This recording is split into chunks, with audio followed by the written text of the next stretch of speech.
¿Qué tal amigos? ¿Cómo están? Dios les bendiga. Bienvenidos a nuestro programa Palabras de Vida.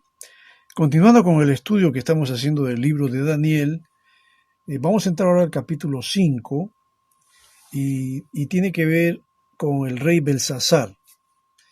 El tema de esta disertación o de esta prédica le he titulado La falta de temor de Dios cuesta caro.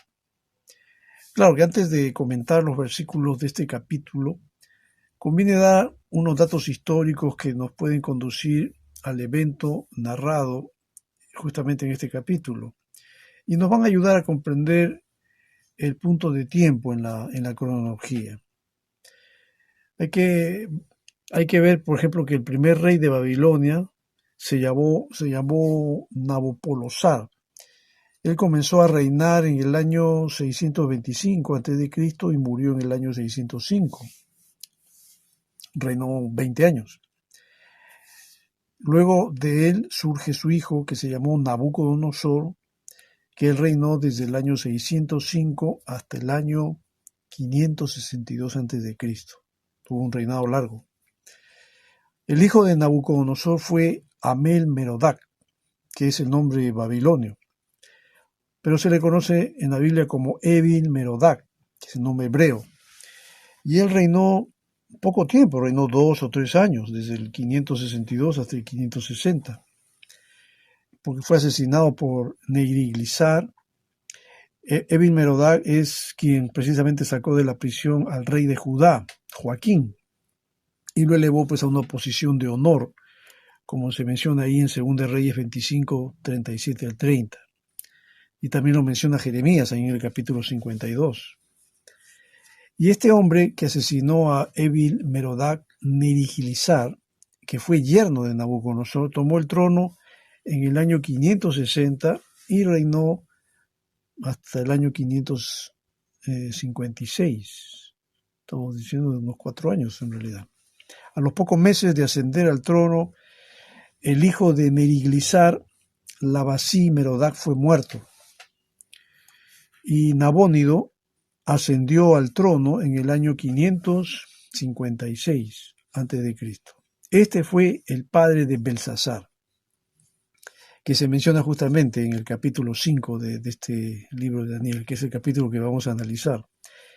Y Nabónido se retiró a Tema, que estaba en Arabia, por alguna razón desconocida, y habiendo designado pues a su hijo como corregente. En realidad Nabónido fue el último de los reyes babilonios, pero como virrey lo puso a Belsasar, y este fue pues, en la Biblia se le conoce como, se destaca como el rey de Babilonia, precisamente en los eventos que están narrados ahí en el capítulo 5, en el sentido de que su padre pues le había dejado con la autoridad de rey en Babilonia, y por largo tiempo, como de 100 años, los críticos destructivos, ellos apuntaban a la mención del rey Belsasar en este libro como si fuera pues una discrepancia histórica. Pensaban tener una prueba de que el libro de Daniel no era auténtico, aunque los recientes descubrimientos de la arqueología confirman la veracidad de lo que Daniel reclama. Ciro el persa, por conducto de un general suyo, él tomó la ciudad de Babilonia en el año 539 sin encontrar resistencia. Belsasar fue muerto y Darío, en el nombre de Ciro, tomó el trono. Nabónido mismo, que era el rey, el papá de Belsasar, pues él no fue muerto.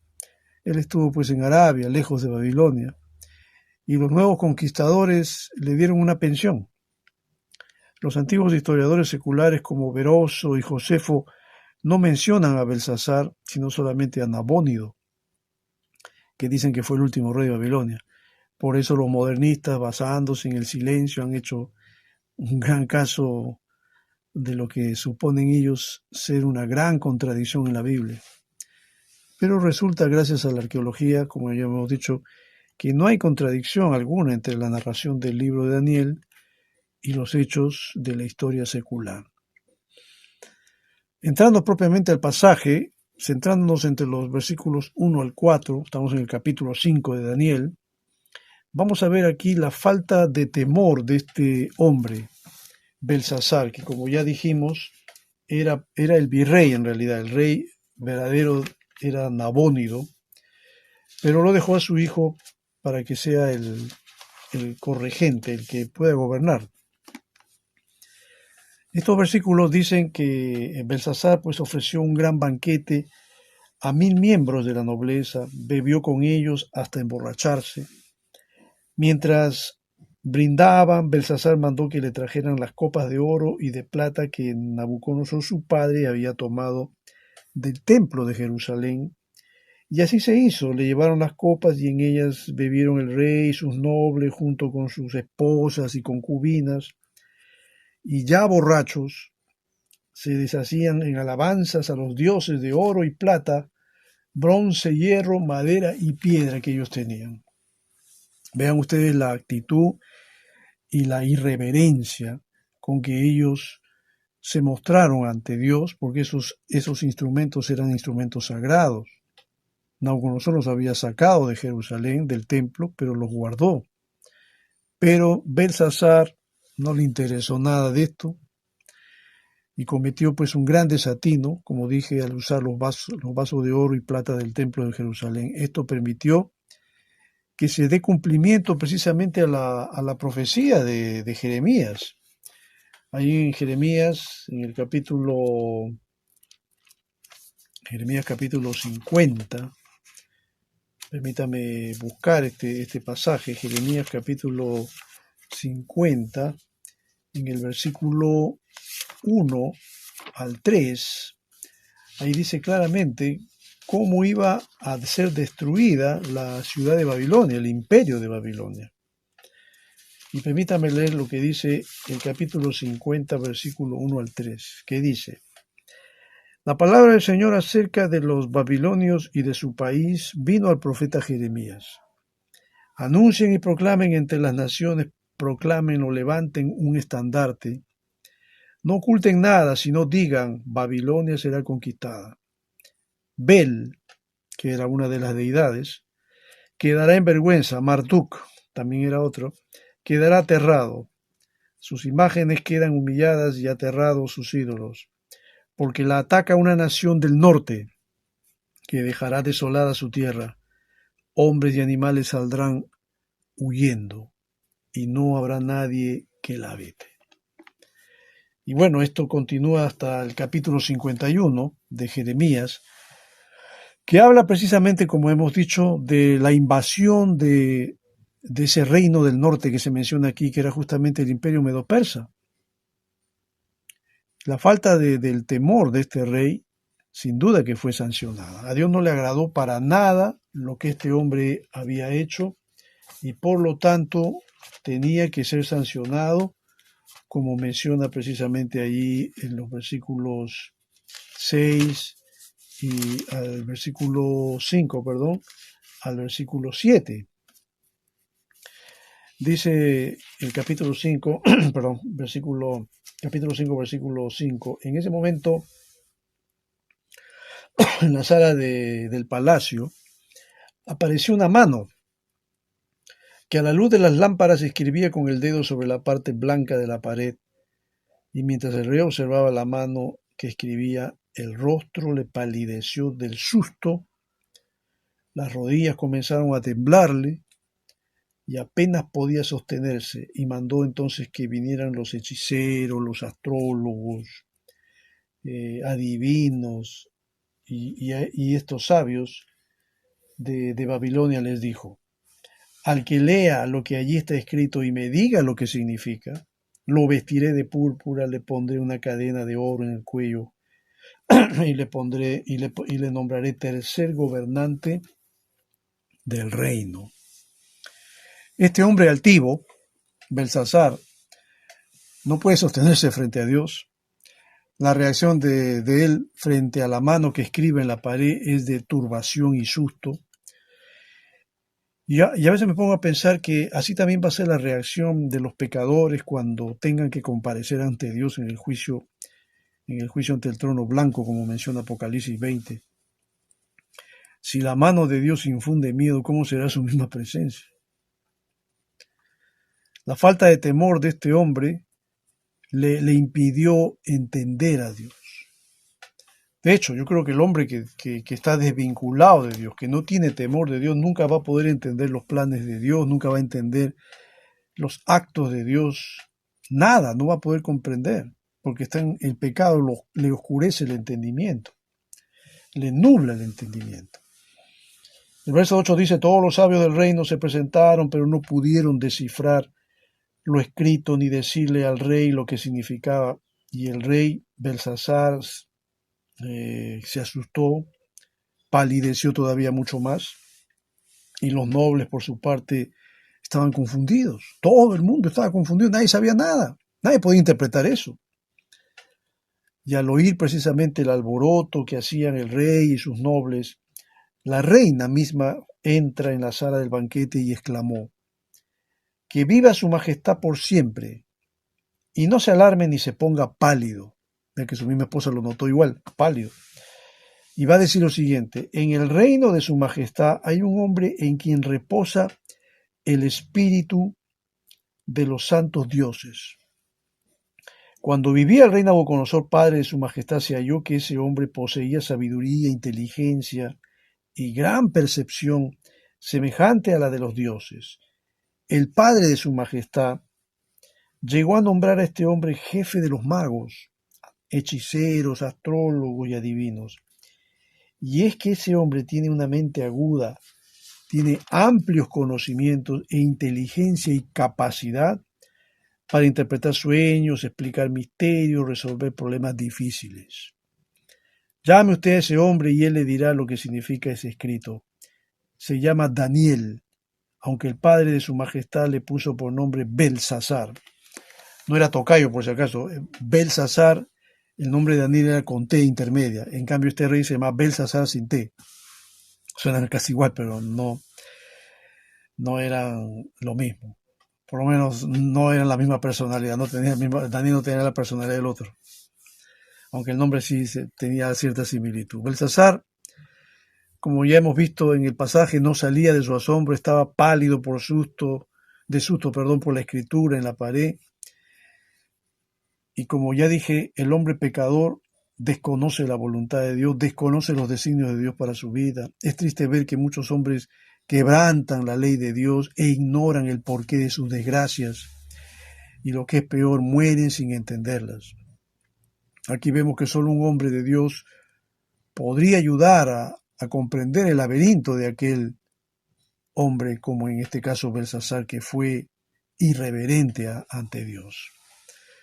La falta de temor de este hombre, como de cualquier hombre que no cree en Dios, pues le permitió buscar la sabiduría del mundo. En lugar de buscar a Dios y buscar su sabiduría, pues este hombre prefirió consultar a los sabios de este mundo, entre comillas. Aunque dice que Daniel fue llevado a la presencia del rey y éste le preguntó, así que tú eres Daniel, uno de los exiliados que mi padre trajo de Judá. Bueno, me han contado que en ti reposa el espíritu de los dioses y que posees gran agudeza e inteligencia y una sabiduría sorprendente. Y va a decirle, los sabios y los hechiceros se presentaron ante mí para leer esta escritura y decirme lo que significa, pero no pudieron descifrarla. Según me han dicho, tú puedes dar interpretaciones y resolver problemas difíciles. Si logras descifrar e interpretar lo que allí está escrito, te vestiré de púrpura, te pondré una cadena de oro en el cuello y te nombraré tercer gobernante del reino. Vaya, Belsasar no pudo obtener la respuesta de los sabios, porque tampoco ellos no sabían, pues no entendían nada de esto. Y Belsasar, me refiero al rey Belsasar, no sabía, no podía entender. Estos sabios, hechiceros, magos, adivinos, astrólogos, ellos no recurrían a Dios para nada, ellos recurrían pues a sus creencias paganas, a sus adivinaciones, a sus ídolos, a su sabiduría, pero para nada vinculada con Dios. Por eso es que Dios tampoco les hablaba a ellos, y el rey tampoco pudo entender qué significaba esa escritura. El hombre sin Dios busca el consejo de los que no conocen a Dios y pueden dar pronósticos desacertados. Los hombres prefieren acudir a los expertos. En estos tiempos también sucede lo mismo. Y perdónenme, no quiero ofender a nadie, tampoco quisiera que la gente se sienta aludida por lo que yo estoy diciendo, pero hoy en día la gente prefiere acudir a los expertos, a los que se cree que saben mucho, que pueden ser psicólogos, científicos, sociales, que nos quieren dar cátedra de moral, de relaciones interpersonales y sobre el matrimonio, pero sin tomar en cuenta a Dios para nada. ¿Y pueden haber buenos consejos sin Dios? Pregunto. ¿Pueden haber buenos pronósticos sin Dios? Mire, se dice que de las 134 crisis y recesiones que hubo en el mundo en desarrollo entre los años 1991 y 2001, estamos hablando de 134 crisis que hubo, el Fondo Monetario Internacional, el FMI, solo acertó su predicción en 15 de ellas. De las 134 crisis que hubo y que se pronosticaron, solo 15 de ellas acertaron. ¿Qué pasó? Es que precisamente cuando nosotros confiamos en los hombres y creemos que los hombres son los que van a dar la respuesta a los problemas de la sociedad, a las crisis mundiales, cuando pensamos que los hombres son los que tienen la solución a la violencia, a la maldad, a la injusticia, a la corrupción, pues yo pienso que hace rato eso se hubiera solucionado. No se ha solucionado. Seguimos viendo un mundo violento, de corrupción, de injusticia, de maldad. Y aunque muchos hombres pueden tener respuestas para solucionar, seguimos igual. El que no teme a Dios no aprende a la experiencia de otros. El rey, por ejemplo, Belsasar, no aprendió de la experiencia de su antepasado o de su padre, como lo llama Daniel, con respecto a Nabucodonosor. Y le va a decir eso, Daniel. El verso 17 le dice: Su majestad puede quedarse con sus regalos o dárselos a otros. Daniel no estaba interesado por los regalos que le quería dar Belsasar. Yo voy a leerle a su majestad lo que dice en la pared y le explicaré lo que significa. El Dios Altísimo dio al rey Nabucodonosor, padre de usted, grandeza, gloria, majestad y esplendor. Gracias a la autoridad que Dios le dio, ante él temblaban de miedo todos los pueblos, naciones y gente de toda lengua. A quien él quería matar, pues lo mandaba a matar. A quien quería perdonar, lo perdonaba. Si quería promover a alguien, lo promovía. Y si quería humillarlo, lo humillaba. Es lo que está diciendo el Daniel. Pero cuando su corazón se volvió arrogante y orgulloso, se le arrebató el trono real y se le despojó de su gloria. Fue apartado de la gente y recibió la mente de un animal. Vivió entre los asnos salvajes y se alimentó con pasto como el ganado. El rocío de la noche empapaba su cuerpo. Todo esto le sucedió hasta que reconoció que el Dios Altísimo es el soberano de todos los reinos del mundo y que se los entrega a quien él quiere. Sin embargo, y a pesar de saber todo esto, usted, hijo de Nabucodonosor, no se ha humillado. Por el contrario, se ha opuesto al Dios del cielo, mandando traer de su templo las copas, para que beban en ellas usted y sus nobles, y sus esposas y concubinas. Usted se ha deshecho en alabanzas a los dioses de oro, plata, hierro, madera y piedra, dioses que no pueden ver, ni oír, ni entender. En cambio, no ha honrado al Dios en cuyas manos se hallan su vida, o la vida, y las acciones de su majestad. Mira, tremendo jalón de oreja que le está dando Daniel al rey Belsasar, y mira que Daniel no le tenía miedo. Como dije, Belsasar no pudo obtener respuesta de sus sabios. El hombre que no tiene a Dios busca el consejo de aquellos que no conocen a Dios y van a dar pronósticos desacertados. Belsasar, efectivamente, él supo de la experiencia del rey Nabucodonosor, supo de la locura que experimentó a raíz de su soberbia, pero parece que esto no le interesó y manifestó su falta de respeto a Dios al usar los vasos del templo de Jerusalén y embriagarse con ellos. Una vez más podemos aquí corroborar que el necio está privado de sabiduría y su misma necedad lo va a conducir a su propia ruina. La falta de temor de este hombre no le permitió tampoco el arrepentimiento.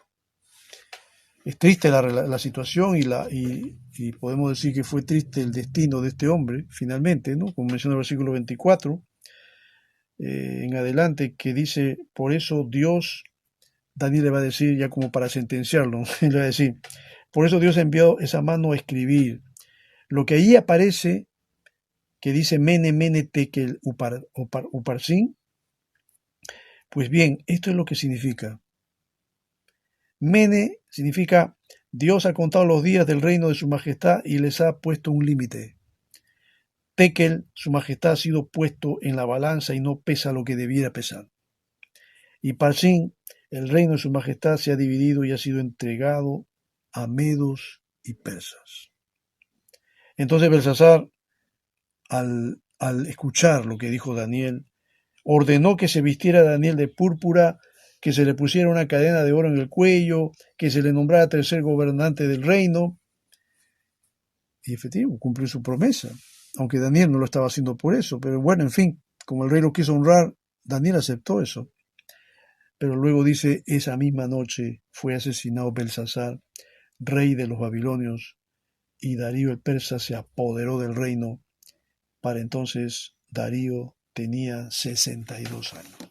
Y se cumplió la profecía de Jeremías, en el capítulo 50 que leímos y el 51. La Biblia no nos dice que Belsasar se haya arrepentido de su pecado. La escritura en la pared que fue interpretada por Daniel daba a conocer la sentencia de Dios contra el rey y contra su reino, Mene, Mene, Tekel, Uparsin, que en otras palabras significa, tu irreverencia es el producto de tu falta de conocimiento de Dios, de la pobreza de tu vida espiritual, y que en consecuencia hará que te pierdas tú y tu reino, que será entregado a los medopersas. Podremos darle ese resumen. Y este nuevo imperio estaba en las afueras de la ciudad de Babilonia esperando su oportunidad para derribar a aquel gran imperio babilonio. Nunca la arrogancia sale bien premiada. Todo aquel que se levanta contra Dios pierde la vida y pierde lo que tiene. Al final, el pecador que no se arrepiente perderá todo lo que tiene en este mundo y se perderá eternamente en el lago de fuego. Que creo que fue el destino de este rey Belsasar, irreverente, arrogante, y que no mostró ningún ápice de arrepentimiento. Y bueno, le vino la sentencia final. Yo me pongo a pensar, ¿qué le va a suceder al hombre que también se vuelve irreverente? Al hombre que no tiene temor de Dios, al hombre de hoy.